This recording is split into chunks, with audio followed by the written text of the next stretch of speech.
Código Aberto no ar, e você é muito bem-vindo para viver com a gente nessa próxima hora as fortes emoções de estudarmos juntos a Palavra de Deus. Estamos aqui mais do que nunca próximos de você, querido telespectador, para a gente sonhar com as coisas do céu. Você já sabe que o programa Código Aberto é esse jeito diferente da gente estudar a Palavra de Deus.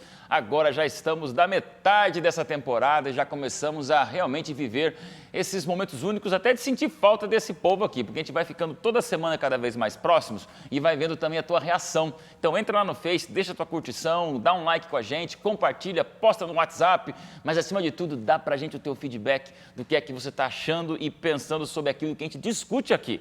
Porque olha aqui, ó, já estamos juntos, né, Nayara? Só na paz, né?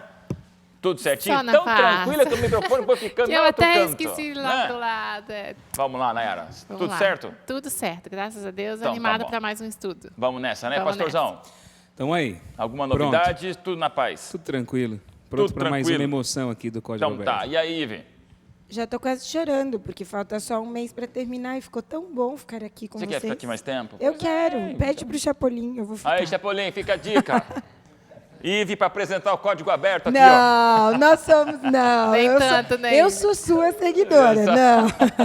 Vamos lá, e aí, grande Fábio? Beleza pura? Só na paz? Tranquilo, muito bom, bom, cara. muito bom. Você tá com essa camiseta aí por quê? Hoje eu vim homenageando meus queridíssimos alunos de administração. Mas que professor bonzinho. Bom Vim mesmo. com a camisa dos 15 anos do curso lá do IAN, Olha aí, curso de de administração. administração, né? Isso. Então você leciona o curso de administração e é Isso. coordenador do curso E de do curso de secretariado em Secretariado. tecnólogo em secretariado. tecnólogo.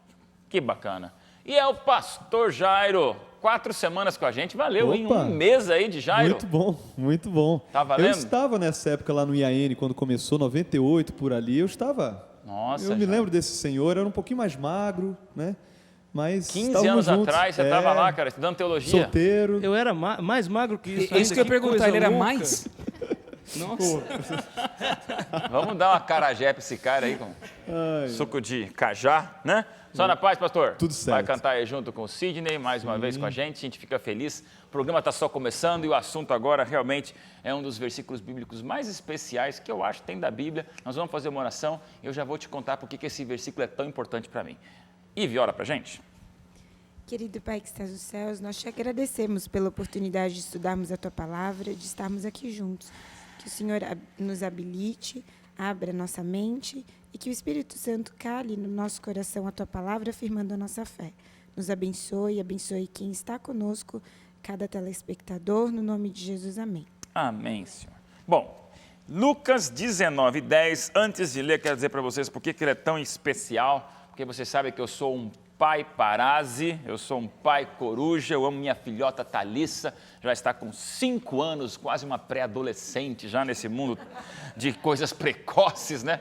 Mas eu me lembro quando ela tinha 2, 3 anos que a minha esposa, a educadora do lar, né, ensinou para a Thalissa um versículo bíblico que tinha lá na escola sabatina dos infantis, igual a gente tem o estudo bíblico do Código Aberto, e esse versículo, pensa numa criança que decorou e até hoje ela sabe outros versículos, mas quando a gente pergunta sempre, me diz um versículo, Thalissa, pode ter certeza que ela vai olhar para você e falar, Lucas capítulo 19:10, porque o Filho do Homem veio buscar e salvar o perdido. Pensa numa criança de 4 anos falando com aquele sotaque infantil, que coisa mais doce, porque o Filho do Homem veio para salvar e buscar o perdido.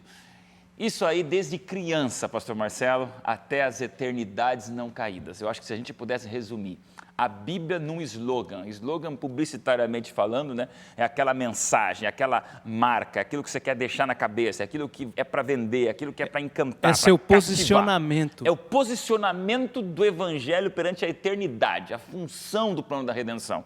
Porque o Filho do Homem veio buscar e salvar o perdido. Ponto final. Essa é a Bíblia, é o plano da redenção. E aí, pastor, no livro de Lucas? é bonito essa ênfase que Jesus dá da iniciativa de Deus em buscar. Porque o conceito que muitas pessoas têm é de que Deus ele responde à busca humana. O homem tem que buscar Deus. E a base de todas as religiões, e toda religião humana é isso. É o ser humano tentando de alguma forma acessar Deus, tornar Deus propício para ele, convencer a Deus de agir em seu favor. E essa é a base do paganismo, por assim dizer, né? E de todas as religiões humanas. Você pode analisar todas as profissões de fé da face da Terra, Todas elas são baseadas no esforço humano e na resposta divina.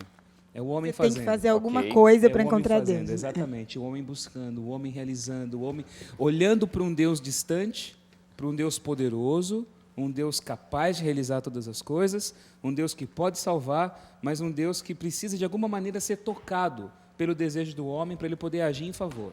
Você pode encontrar isso nas religiões africanas, nas religiões do Oriente, você pode encontrar isso na espiritualidade nossa, hoje do mundo evangélico tradicional, você pode olhar no cristianismo medieval, você pode olhar até mesmo em algumas práticas nossas.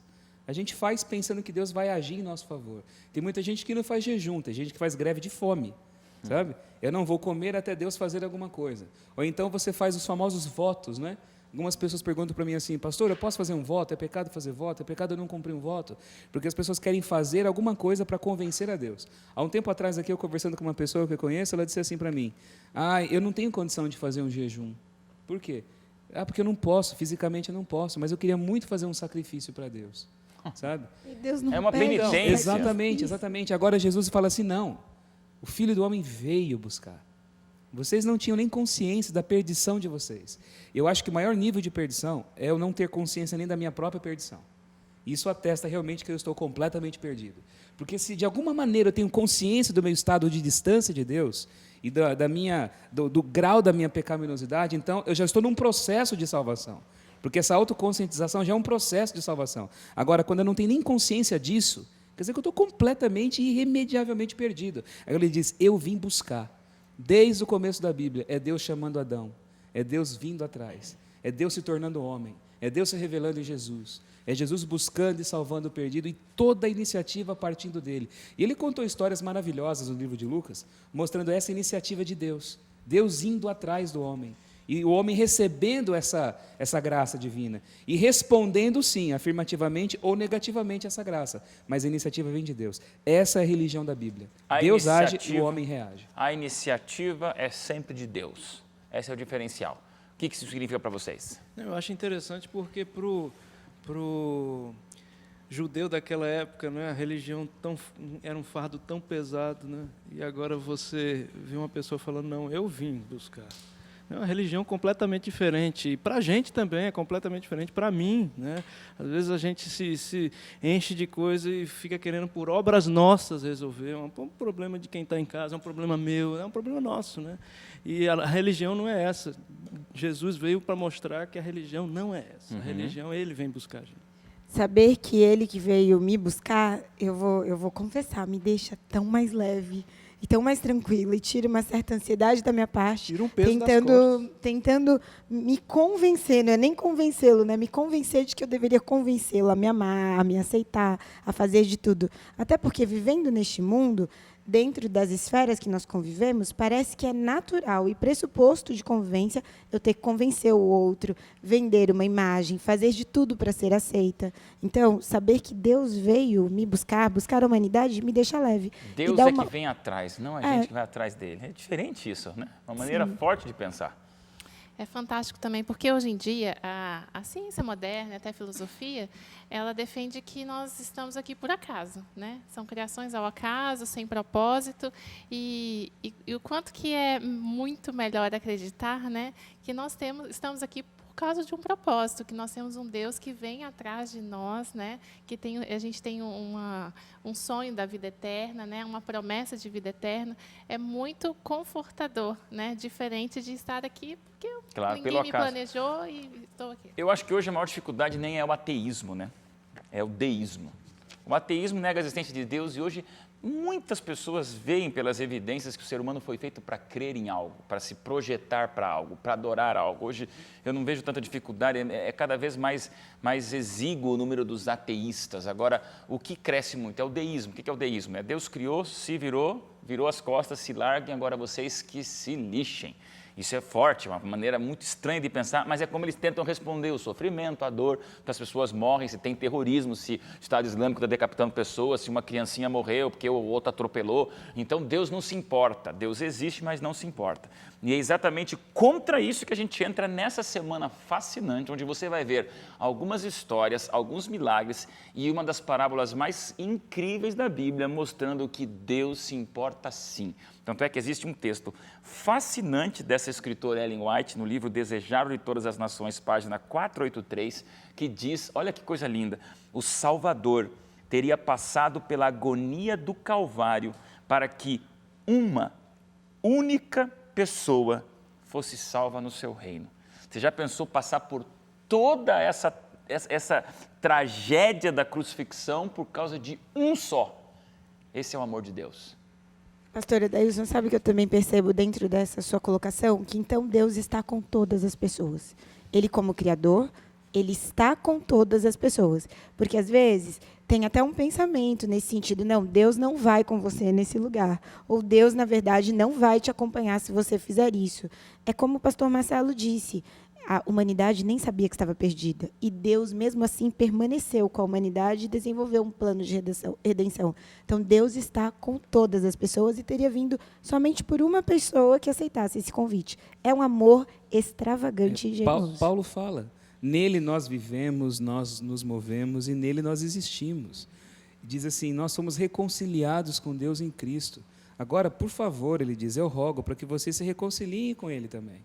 Ele já deu o passo, ele já abriu, ele já rasgou tudo aquilo que era contrário a nós. Ele rasgou o escrito de dívida que a gente tinha, ele já cancelou todos os nossos pecados, ele já abriu o caminho, ele já acabou com toda a barreira, derrubou o muro da separação. Agora, é a minha consciência, eu tenho que me aceitar e me ver nessa realidade. E a gente não consegue enxergar isso. E é por isso que a Bíblia reputa como blasfêmia, como pecado, quando o ser humano decide ele mesmo jogar fora toda essa graça divina e ele se tornar digno de Deus pelos seus próprios méritos. E essa é a religião humana, em todos os aspectos. Então você pode até chamar Jesus de Jesus, mas nutrir no seu coração o paganismo em relação a Deus, usando o próprio nome Jesus, J-E-S, o S, mas você adorar a Deus como se ele fosse um Deus pagão, quando você decide por suas próprias forças se tornar digno. Ou você acha que você tem mérito naquilo. Ou então, quando você quer por todos os seus desejos, não, eu vou conseguir, eu vou fazer, eu posso, eu vou, Senhor. Agora, por favor, faça, atenda, porque eu fiz a minha parte, agora o Senhor faz a sua parte, sabe? Então, quando a gente começa esse relacionamento com Deus, a gente vai gerando esse Deus pequeno, que é menor do que nós mesmos, como você mesmo falou. Esse Deus geografizado. Até aqui ele vai, esse Deus regional, sabe? Aqui ele entra, aqui ele não entra, ali ele vai, aqui ele não vai. É um Deus que vai ficando refém do nosso capricho, da nossa definição de mundo, dos nossos conceitos ou dos nossos preconceitos, sabe? A gente começa a gente se torna pessoas assim completamente pequenas em relação à compreensão da diversidade das ações de Deus no mundo e até mesmo da diversidade das pessoas compreenderem esse amor de Deus também.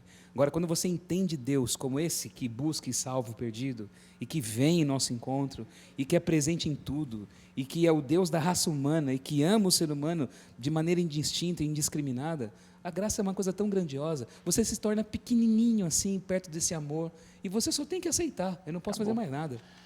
Bergamo, gostei da frase da Ive, esse extravagante amor de Deus. É forte demais, é incomum demais. É muito incomum. E a escritora Ellen White tem uma frase também que eu acho sensacional, que ela fala o seguinte, já mencionando a parábola da dracma perdida, né, que a moeda se perdeu e a dona da moeda revira a casa toda, varre a casa toda e acha finalmente aquela moeda numa representação de Deus para com o homem. Ela fala assim, por mais que estivesse no pó e no lixo, a moeda ainda era de prata, tinha valor. Né?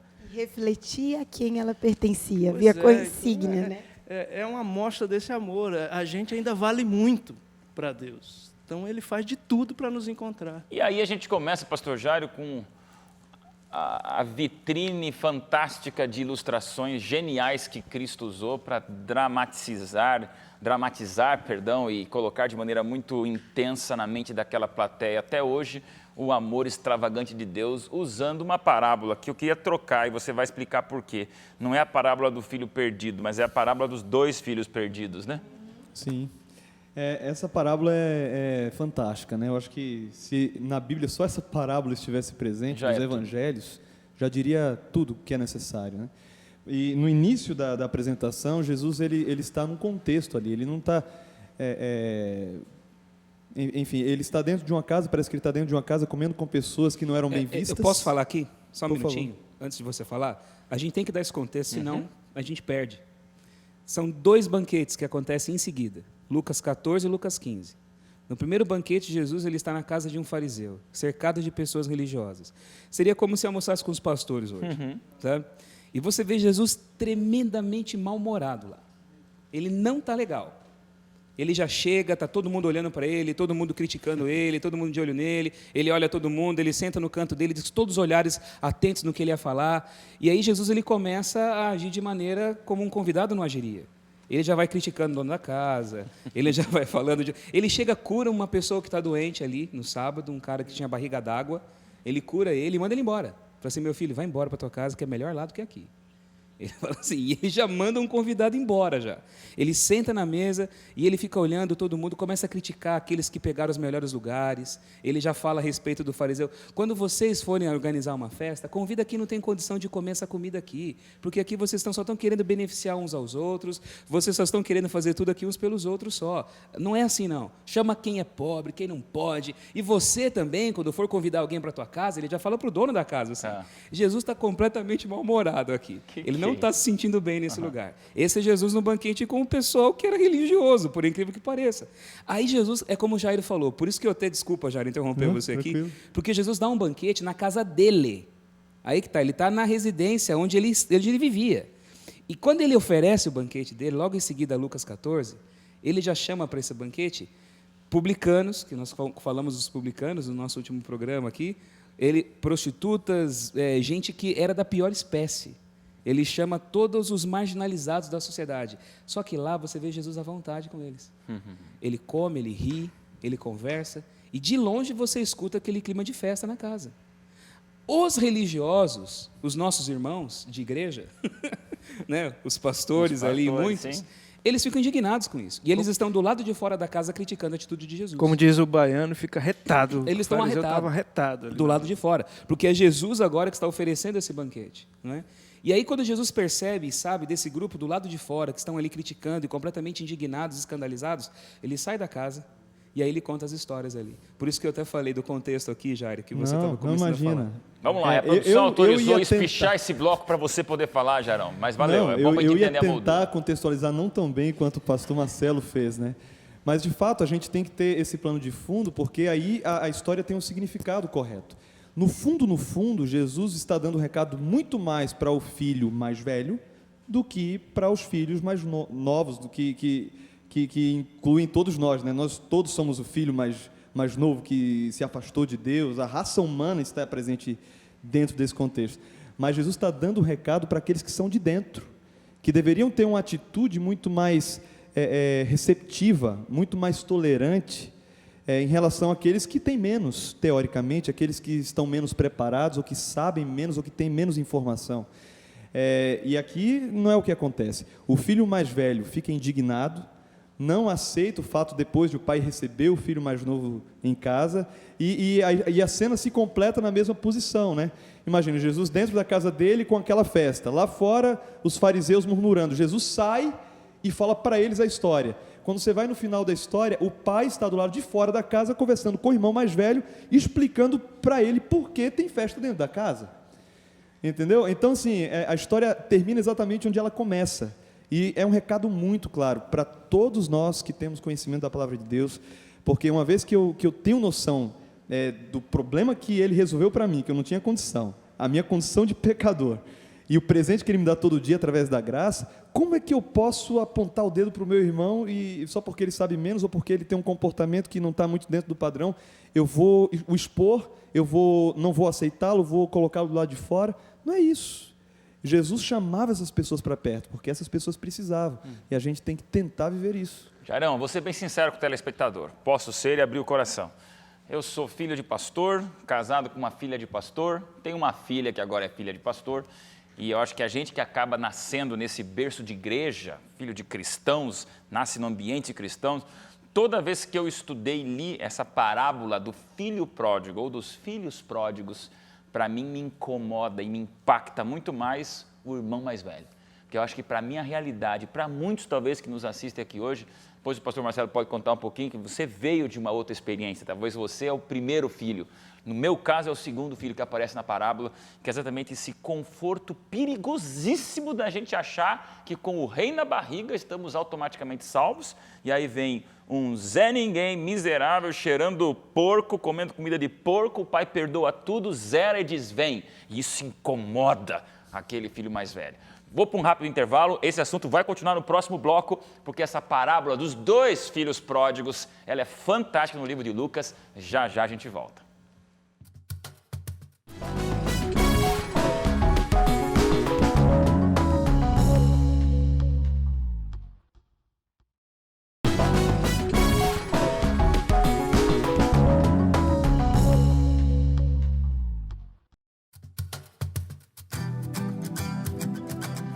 Voltando no seu programa Código Aberto, e o assunto aqui é a famosa parábola do filho pródigo, ou melhor, a parábola dos 2 filhos perdidos. E aí, pastor Marcelo, é interessante o começo da parábola, um filho chega para um pai e pede a herança. Um dia eu estava lendo um livro dizendo assim, é tão cru, é tão tosco isso, que ao você dizer, pai, me dá a tua herança, você está querendo dizer, pai, morra mais cedo, eu quero que você morra, já que você não morreu, eu quero como se você tivesse morrido pegar o teu dinheiro. Porque não existe herança de pessoa viva, Vamos viu? Mesmo pelo direito romano. No juiz disso. É verdade. Eu posso pedir a herança de um pai vivo? Não, e olha que tem cliente que me paga para poder ouvir essa resposta. Olha, doutora, eu queria saber como eu faço para poder... E eu gosto. Que paguem, né? Porque é tão interessante. Doutora, eu posso organizar a fortuna do meu pai? Ou como é que eu posso fazer para garantir a herança da minha mãe? Eu pergunto, já morreu? Não. Então, você não pode fazer nada. Como não? Porque enquanto não morrer, até por influência do direito romano, herança só existe após a morte, e não enquanto se está vivo. O que aconteceu na parábola que Jesus contou é algo excepcional, então, e é uma antecipação de direito. Ele está pedindo um cheque pré-datado da morte do pai dele. Morra logo. É isso mesmo. Isso é muito forte. Então, já constatando a morte do pai para ele, né? Acabou. Isso acabou. Na verdade, o que ele quis foi cortar tudo. Ele quis cortar todos os vínculos. É um estágio diferente de perdição, né? Jesus ele conta 2 perdições aqui nessa parábola, né? A perdição desse que resolve virar a banca, jogar tudo para o alto, mudar tudo, cortar os vínculos com toda a sua história, zerar a vida e começar tudo de novo. E a perdição daquele que não tem coragem de fazer isso, mas também, da mesma forma, está insatisfeito com a vida que tem, né? E tenta fazer de conta, viver num mundinho de realidade e reprimir todas as suas emoções. Por isso que ele mostra a reação dos 2 filhos, né? E quando ele age dessa maneira, como você falou, ele diz para o pai taxativamente, olha, esse mundinho aqui para mim morreu. Você morreu, tudo aqui morreu. Eu não quero mais. Essa vida de fazenda, ficar aqui, cheirando gado, viver essa vida besta que vocês vivem aqui, eu não quero. Eu quero ganhar a vida que eu quero, o meu sonho.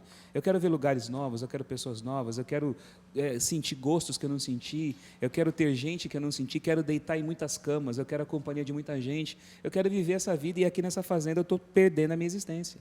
Então ele resolve jogar tudo aquilo que o pai simbolizava, e ele pega, e aí que está a misericórdia do pai, né? Porque o pai também não era obrigado a dar herança para ele. E, pastor, né? Desculpa até te interromper, sabe por que eu chamo esse amor de Deus tão extravagante, pastor Edailson, pastor Marcelo? Porque ao ver essa cena, o pai, ao consentir e dar a herança e direito sucessório só acontece uma vez. Com a morte, se concede e esse direito se extingue, porque morreu e transferiu para a sua propriedade. O pai, quando faz isso em vida, assume o risco de doar tudo de novo se esse filho voltasse. Porque o que ele fez foi doar uma parte, o filho foi e gastou, e quando retorna, o filho retorna na mesma condição que ele tinha anteriormente, como filho. Então, o pai está dando 2 vezes, não é uma herança, é generosidade abundante de amor, e sem limite.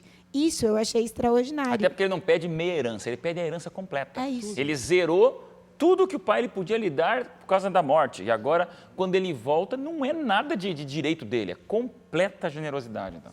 Interessante, né? Uma forma... E o filho sabe disso. O filho, quando volta... Por isso que ele quis voltar como servo, escravo... Eu posso ser o servo, o que você quiser, mas deixa eu ficar perto de você. Né? E aí...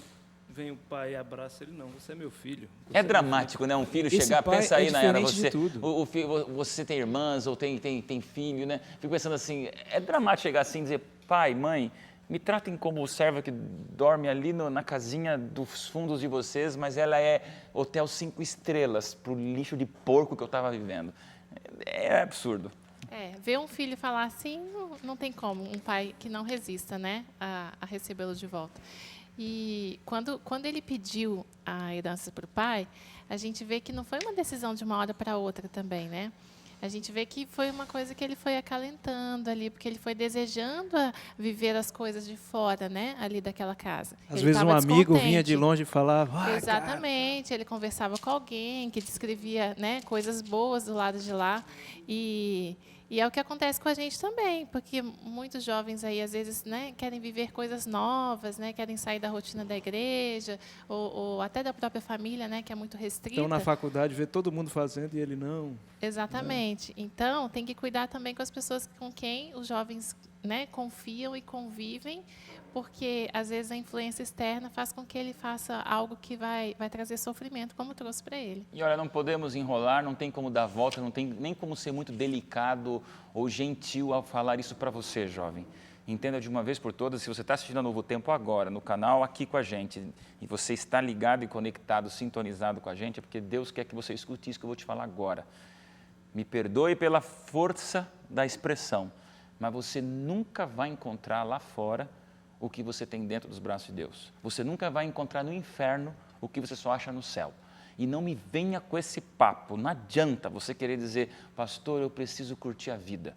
O que tem fora dos braços de Deus é morte, é inferno, é desgraça, é porco, é comida de porco, é o que não presta, é nojento. Você vai acabar solitário. Então, você pode achar que balada de sábado à noite, você pode achar que final de semana de curtição, você pode achar que drogas, que milhares de camas, isso é céu, isso é inferno e você vai voltar um dia cheirando porco. Eu espero que você tenha essa oportunidade e não brinque com isso, porque você nunca vai encontrar, fora dos braços de Deus, a felicidade que você só encontra dentro dos braços do Pai. Pastor. Agora, o que é bonito é como que ele consegue discernir isso que você está falando. Você só consegue entender isso quando você cai em si. E Jesus fala assim, quando ele estava ali já, depois de ter gastado tudo, e de estar comendo lavagem de porco ali, para poder sobreviver, o que seria até impensável para um rapaz judeu, né? Lidando com porco ali, né? Ele comendo a comida do porco. Aí diz que ele caindo em si, ele viu que tudo aquilo era uma ilusão. Aí ele tem uma compreensão do estado real dele e de quem era o pai dele. Ele entende. Mesmo ele tendo consumido e acabado com seu direito de filiação, ele falou assim, quem sabe eu posso ser um empregado lá na fazenda, né? Quem sabe ele me recebe como empregado, e ele vai. E o que é bonito é a imagem que Jesus descreve do pai. Todo dia esperando. O pai olhando na estrada, e quando o pai vê aquela coisa fedida, aquela coisa suja, andando daquele jeito, ele reconhece o filho dele no meio daquele lixo. Ele vai correndo, ele se lança ao abraço, ele abraça o filho, ele tira o anel do dedo dele e coloca no dedo do filho. Ele restaura aquele trapo na condição de filho. E ele fala, vou dar uma festa, eu vou dar um banquete. Ele manda fazer o churrasco lá, né? Mata o novilho cevado, e é música, e dança, e comida, e festa. E aí vem a questão do filho mais velho. Aí vem o problema do filho mais velho. Agora, pastor, qual que é o problema? Deixa eu te interromper antes de você falar do filho mais velho, porque você me fez pensar, e seria o pastor Adailson que faria essa pergunta, mas eu vou compartilhar. E como é que será que eu me porto frente àqueles que erram e que retornam? Será que eu também me regozijo em comunidade, na família? Ou será que eu tenho uma tendência a dizer, eu te avisei, que se você fosse por esse tamanho, você ia se dar mal, eu te avisei, você não devia fazer isso. Será que em comunidade não existe essa questão? Tem mais julgamento do que regozijo do retorno? Ou pior, você claro de longe assim, olhando aí, ó, olha lá. Olha Eu falei, ó, deu cabeçada, agora vem aí, ó, rastejando. Gente, é verdade. Meu papel você deve ser inclusivo. Do filho mais velho. Meu papel tem que ser inclusivo. O filho mais velho não admite o perdão sobre o irmão. O filho mais velho está perdido do mesmo jeito. Do mesmo jeito. Ele queria ter ido para as mesmas camas, Só que ele não drogas, tem Pior, coragem. né? baladas, Ou só que pior, não né? pôde. Porque Ele ele não tem age com coragem. hipocrisia. O outro foi mais autêntico. E ainda, ele está na casa do pai, mas ele não tem a percepção de quem o pai é. E esse é um grande risco, é o que eu costumo falar. Você falou aqui sobre a religião que era pesada nos dias dos judeus. Religião é pesada em qualquer dia. Você entende? Religião é pesada. Religião sem espiritualidade é corrente, é grilhão, te aprisiona. Te ilude com a ideia de que você está servindo a Deus, mas você não conhece o caráter de Deus que você serve. Sem você desenvolver essa espiritualidade saudável. Ele vivia na casa do pai, mas ele não conhecia o pai. Então, quando ele vê o filho, ele percebe, quando ele escuta a música, a dança, sente o cheirinho ali do churrasco, da festa, e aquilo tudo acontecendo, ele não vai até direto para o pai, ele pergunta para o empregado, o que está acontecendo aí? Ele não quer nem chegar perto do que está acontecendo. Ele não tem relacionamento com o pai. E ele não entra na casa, que é exatamente o que estava acontecendo ali na realidade com Jesus. Todos do lado de fora. Ele fica do lado de fora profundamente revoltado. E quando o pai tem consciência que o filho estava do lado de fora, o pai sai da casa, vai até ele, e o pai começa agora esse processo de salvar o filho que aparentemente estava com ele o tempo todo. E ele fala assim: todos esses anos eu tenho te servido. Nossa, como se Todos esses anos eu tenho feito tudo o que você pediu. Por peso. E você não me deu nenhum cabritinho para eu poder comemorar com os meus amigos. Ele fala, nada. Aí o pai olha para ele e fala assim: meu filho, tudo o que é meu é teu. Tudo. Você vive aqui em casa sem ter coragem de colocar o pé no sofá. Você vive aqui em casa com medo de abrir a geladeira e tomar um suco. Sem saber gozar Tudo é das dádivas teu. do pai, né? Você vive aqui, mas você não vive como na família. O filho mais velho se sente menos filho do que o filho pródigo que voltou. Exato, mas esse é o problema da religião, loucura. quando ela não desenvolve essa comunhão nossa com Deus. Você faz tudo, eu guardo o mandamento, eu perco oportunidades, eu não me relaciono com pessoas com as quais eu não deveria me relacionar, eu me seguro ali para ter um namoro correto, eu procuro ser honesto, e o que eu ganho com isso? Está todo mundo vivendo, todo mundo aproveitando, todo mundo se lambuzando, e eu estou aqui, e uma oraçãozinha que eu faço, Deus não me escuta, minha vida só vai para trás, não vale a pena. É esse espírito. É não questão da conhece o justiça pai. própria, pastor Não conhece a Marcelo. justiça própria. Não conhece o pai. E qual é a salvação dele? Entender que tudo é dele. Que o pai deu tudo. E a salvação dele também está em reconhecer o irmão dele. Porque ele fala: esse teu filho gastou tudo com prostituta, agora ele vem e o senhor mata para ele o novilho. Eu não tenho nem o carneiro para ele se dar novilho. Olha aí. Aí ele fala assim: esse teu filho não, esse teu irmão. Ele fala: esse teu irmão. Ele estava morto e ele reviveu. Não é o pai que morre para o filho na herança, é o filho que longe do pai morre. Ele fala: ele estava morto, seu irmão, mas ele reviveu. É justo comemorar. Então a sua salvação está em conhecer quem sou eu. Sua salvação está em reconhecer que tudo é teu. Tudo que existe é teu, para você viver a vida com prazer, para aproveitar a vida, para você ter alegria na sua existência, não pensar que eu sou um pai distante, julgador, condenatório, não. E a sua salvação está em aceitar e se regozijar com o teu irmão também, não julgar o seu irmão. Vamos lá, tenho 3 minutos, temos que ainda abordar o cego, Zaqueu e a parábola do rico e do Lázaro. Em 3 minutos, não vai dar. É que a história do filho pródigo, dos filhos pródigos nos fascina, e Lucas é o único que menciona isso, né? É lindo de ver que essa é a história exclusiva de Lucas. Mas, num apanhado geral, tem muita semelhança também com o cego pedindo cura, o rico e o Lázaro lá e o Zaqueu. A parábola do rico e do Lázaro anda na mesma direção. Mesma. Embora Jesus ele não faz uma descrição do mundo do além. Tá. Ele não está descrevendo o que acontece quando o homem morre. Sim, sim. E esse é um grande problema, porque as pessoas leem essa parábola. Era o mendigo que estava na porta do fariseu, que se vestia... Até falo fariseu, porque Jesus escreve o homem como um fariseu se vestia naquela época. Na porta do rico. Não é? Aí os dois morrem, o mendigo está no seio de Abraão e o outro está no inferno em tormentos. Mas a maneira como ele descreve tudo, você vê que não é uma descrição do mundo do além. Até porque diz que eles têm dedo, têm olho, eles têm sede, um está no fogo ardendo, um conversa com o outro no paraíso. O paraíso é chamado de seio de Abraão. E quem viveu antes de Abraão vai para onde? Sabe? Então, você percebe que aquilo, ele está usando toda aquela mitologia do além que existia na cultura judaica daquela época para mostrar uma lição. A lição dele é exatamente essa. Não tem esse paralelo entre o que acontece aqui e o que acontece depois. Não se garanta na sua crendice ou na sua religiosidade. Viva a sua espiritualidade verdadeira aqui. Ele está dizendo aquilo para as religiosas daquela pastor, época. Eu posso dizer algo dentro dessa tua fala? Viva o hoje, e você foi ousado e falou assim para os telespectadores. Então, sai desse lixo. Se você pensa que isso não tem um preço, sai desse lixo. Você fez um convite no começo do programa. É verdade que, no meu mérito, se eu olhar para a minha justiça, isso é lixo e nada presta. Mas Deus, quando busca a humanidade e vem atrás de nós, Ele vem com um convite. Cada um faz do convite o que quiser. Ela pode guardar, pendurar na parede, ele pode mandar uma desculpa e dizer que não vem, ou eu posso estar disposta a aceitar esse convite e mudar a minha história daqui para a eternidade. Então, se vê tanto na questão do filho pródigo, ou dos 2 filhos perdidos e um que retorna, ou da questão da parábola de Lázaro, ou do cego de Jericó, a importância de uma decisão. É a bênção e a maldição de uma palavra extraordinariamente assustadora chamada livre-arbítrio.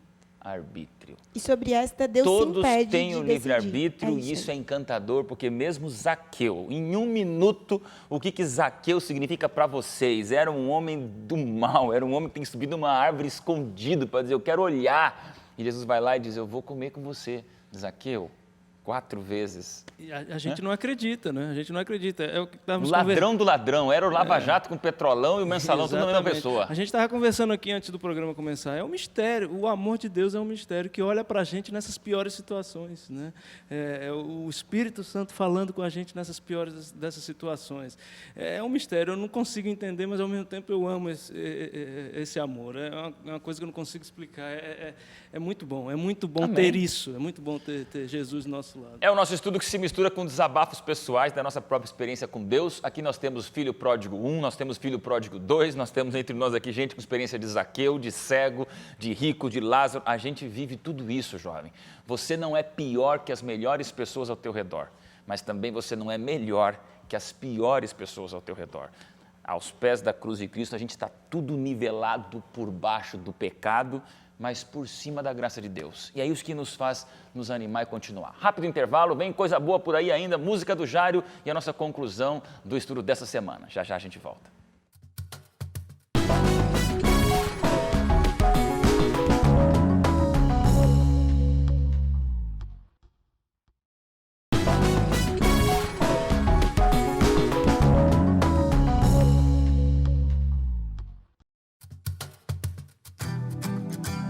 De volta, terceiro e último bloco e já está acabando o Código Aberto. Mais uma vez, como passa rápido. É que a gente vai discutindo, vai conversando, vai sonhando. Eu te pergunto, e você também aí, conectado e sintonizado com a gente? Sente o mesmo entusiasmo de céu que a gente sente aqui? Por isso que aqui a gente estuda a Bíblia de um jeito diferente. E nesse trimestre, o estudo de Lucas, esse livro encantador, está nos levando a uma viagem espiritual incrível, dramática e eterna. Participe com a gente. Vamos de música? Pastor Jairo, só na paz. Vamos lá. O que é que você vai cantar, e o por quê e louve a Deus. A Luz e o Reino é uma música que fala a diferença que Jesus faz quando entra na vida da pessoa. Assim como ele conseguiu pôr em ordem o mundo de fora, né, na criação, ele consegue recriar a gente quando a gente abre a porta do coração. Acho que tem a ver com o que a gente está conversando. Claro.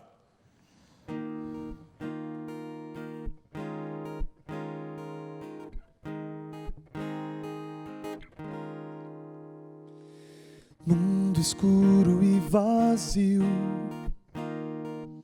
frio antes do começo, som de águas pelo ar,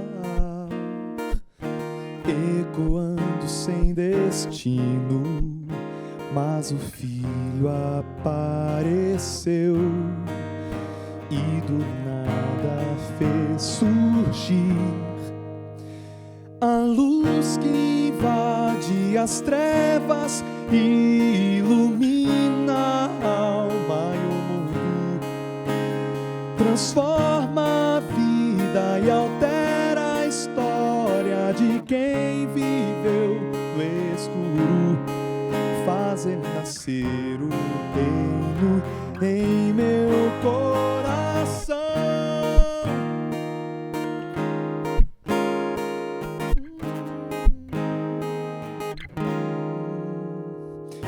Onde o filho toca o chão, tudo em volta então floresce, ilumina o coração, lança fora o frio, aquece, muda o curso natural e do alto faz brilhar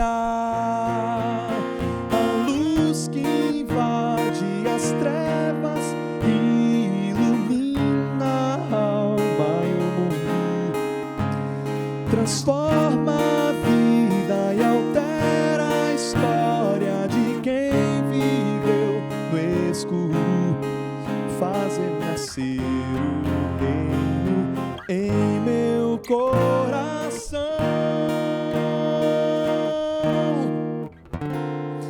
Eu ouvi das trevas surgirá a luz que guiará meu coração, me fará reconhecer refletir a face de quem enviou. A luz que invade as trevas ilumina a alma e o mundo, transforma a vida e altera a história de quem viveu no escuro, fazendo nascer o reino em meu coração, fazendo nascer o reino em meu coração.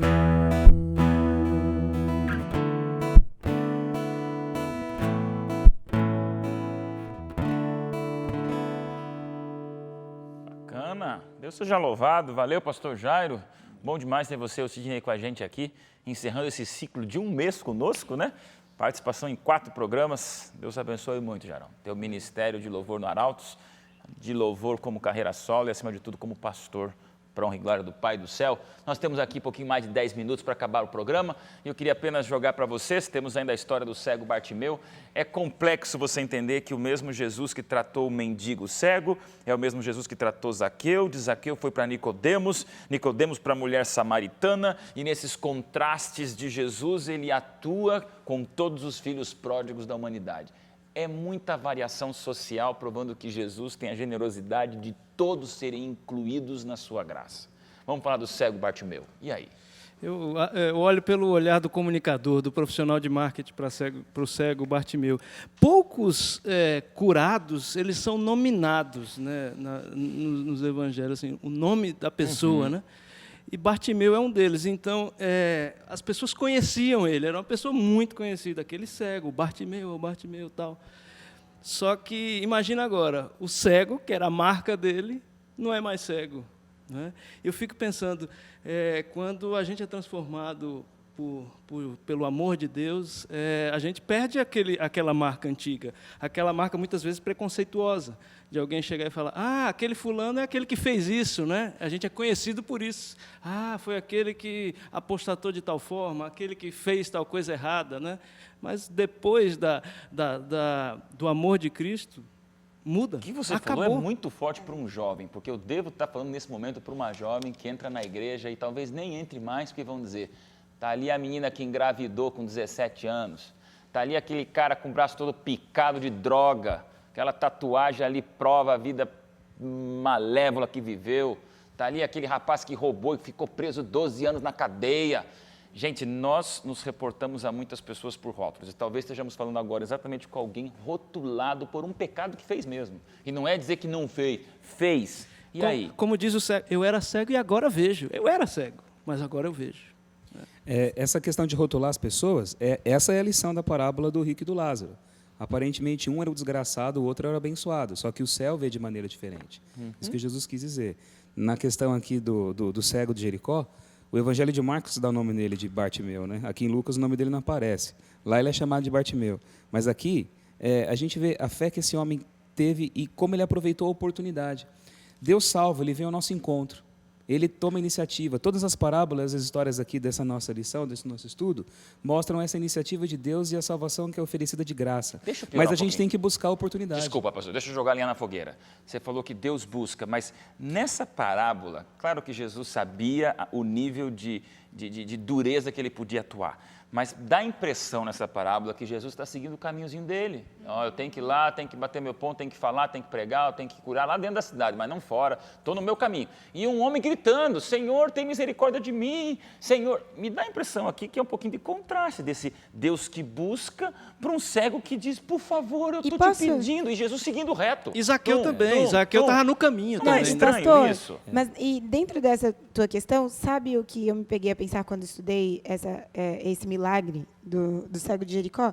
Realmente, ele não conhecia das Sagradas Escrituras, ele ouviu dizer, porque ele perguntou no murmurinho quem estava chegando, ele não sabia profundamente quem era Cristo, mas ele tinha fé suficiente para ele poder ser curado. Zaqueu não pediu e Deus falou, estou te vendo aí. O cego pede e Jesus segue em frente, parece que não está dando bola. Mas o interessante é o seguinte, Jesus estar em Jericó era a oportunidade oferecida, não era? Jesus podia ir em qualquer lugar. mas ele estava lá. O livro nem fala o que ele foi fazer lá, ele estava lá. Jesus tem formas diversas de poder buscar cada pessoa e de emular no nosso coração a manifestação dessa fé.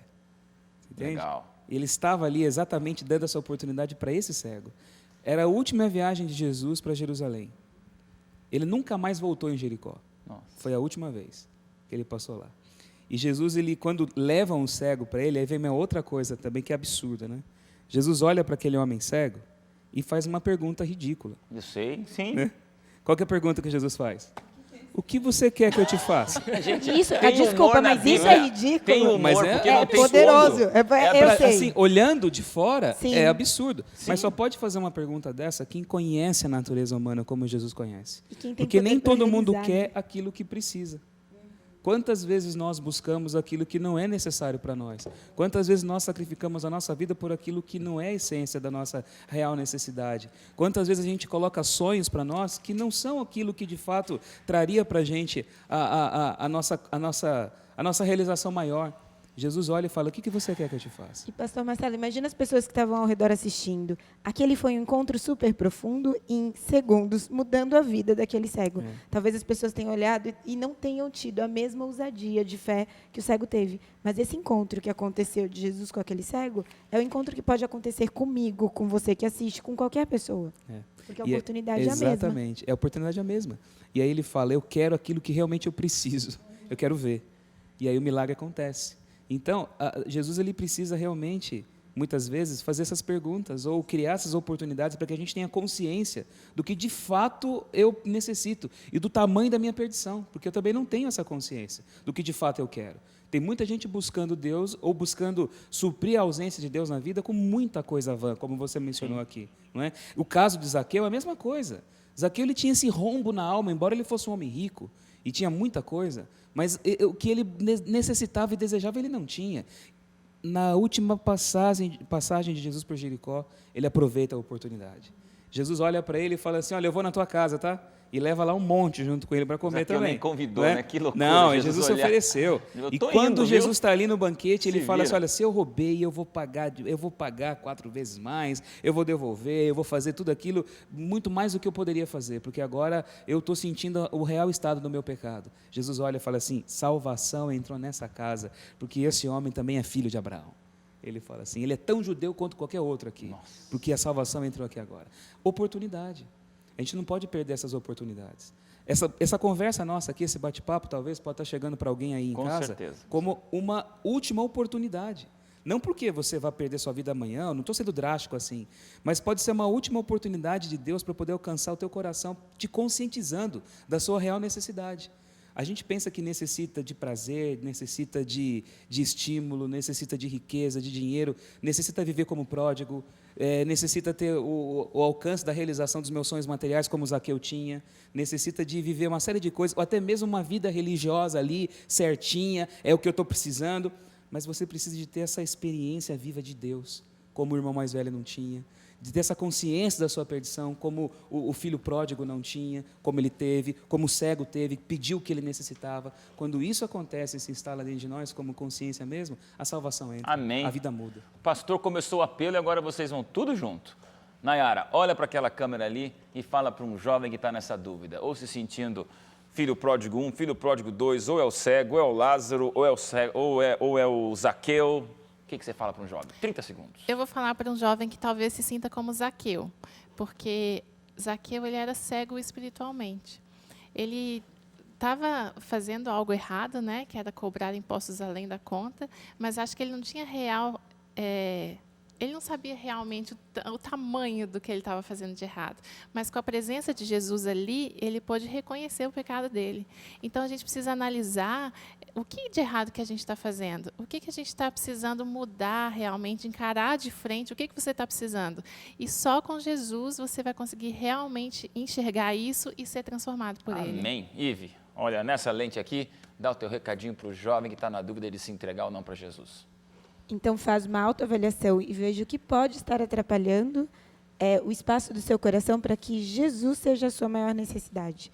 É a hora de fazer verificações e tirar da frente aquilo que pode atrapalhar a sua total entrega. Vale muito a pena. Sobrou para você o último apelo. Fábio Bergamo, o que você diria para um jovem, talvez como filho pródigo? Eu gosto de mais uma vez, voltar naquilo que eu comentei no primeiro bloco. Não importa o lixo que você acha que você esteja, o pó onde você acha que você esteja. Você ainda é de prata, como a moeda, você ainda é ovelha. Deus quer você, não importa onde você esteja. Volta para Ele. Amém? Você viu como o Código Aberto, a gente vive fortes emoções aqui, a gente às vezes discute, às vezes descontrai, e hoje o programa terminou de um jeito que a gente não combinou. Mas é um apelo a você, jovem. Eu tenho só mais 3 minutos para o programa acabar. Eu quero terminar do jeito que a gente começou. É logo depois dessa cena dramática que o pastor narrou, de Zaqueu, de Jesus dizendo, eu vou na tua casa e tem salvação, que aparece exatamente o texto de Lucas 19:10, quando Jesus diz, porque o Filho do Homem veio buscar e salvar o perdido. Talvez a gente esteja concluindo esse programa para você, que não tem a menor visão de futuro, para você que é pior do que um cego de nascimento ou de um mendigo, para você que fez muito pior do que o filho pródigo. Talvez, além de quase se matar, acabou matando. Talvez você esteja no fundo do poço, no fim da linha e num túnel que não tem fim, é num poço, não é túnel. E eu te olho, jovem, e te digo, vem com a gente. Existe um céu, existe um Jesus. As parábolas de Lucas e os milagres de Lucas provam mais do que nunca esse Jesus extravagante, esse amor alucinante, essa coisa impensável, que é tão absurdo que só pode ser verdade, para nos dar esperança, para nos dar paz. Jovem, chega de brincar, chega de ficar perambulando por aí, chega de ficar roubando o outro ou roubando de si mesmo, chega de ficar achando que balada, festa e curtir a herança do pai é céu, não é. Esse foi um programa especial e agora eu termino olhando nos teus olhos e dizendo, chega, pé da cruz de Cristo é o lugar para você estar. É ali que você descobre o teu valor. É ali que você descobre quem você é. É ali que você cai em si. E tudo que a gente queria terminar o programa de hoje é dizendo, esse Deus que veio buscar e salvar o perdido, para que você, como aquele filho pródigo, talvez pior do que porco, cheirando pior do que isso, é você escondidinho assistindo esse programa na internet, talvez debaixo de uma coberta, dizendo, é a minha última chance, é isso aqui, jovem, para você agora. Caia em si, acabou, o Pai está lá, de braços escancarados, do tamanho de uma cruz aberta, dizendo para você, é por você também. Então, jovem, esse não é um programa onde a gente aqui desempenha papéis. Ninguém aqui veio para representar, para encenar nada. É desabafo de coração e de alma, de pastores, de amigos, de cantores como você. Você foi feito para ser salvo. Você nasceu no coração de Deus e você faz parte do coração de Deus. E esse coração de Deus que um dia parou de bater por tua causa, é para que eu e você possamos olhar para o céu e dizer, Senhor, eu também quero. É para mim também. Mesmo que te digam que não é, que teus pais falem que não é, que teu cônjuge diga que não é para você sim, essa graça de Deus. Aceita? Que Jesus volte logo. Aqui a gente se despede no programa Código Aberto. Que delícia estudar a Bíblia com você. A gente se encontra no Selfie do Código, nas nossas redes sociais, no Facebook para você compartilhar e viralizar o bem através do WhatsApp também. E a gente se encontra no próximo sábado. Desse jeito único, diferente, muito sincero, estudar a palavra de Deus, jovem. Daqui você faz o quê? Se entrega agora para Jesus. E a gente se encontra quando Ele voltar. Forte abraço, até o próximo sábado, hein? Abração. Tchau, tchau.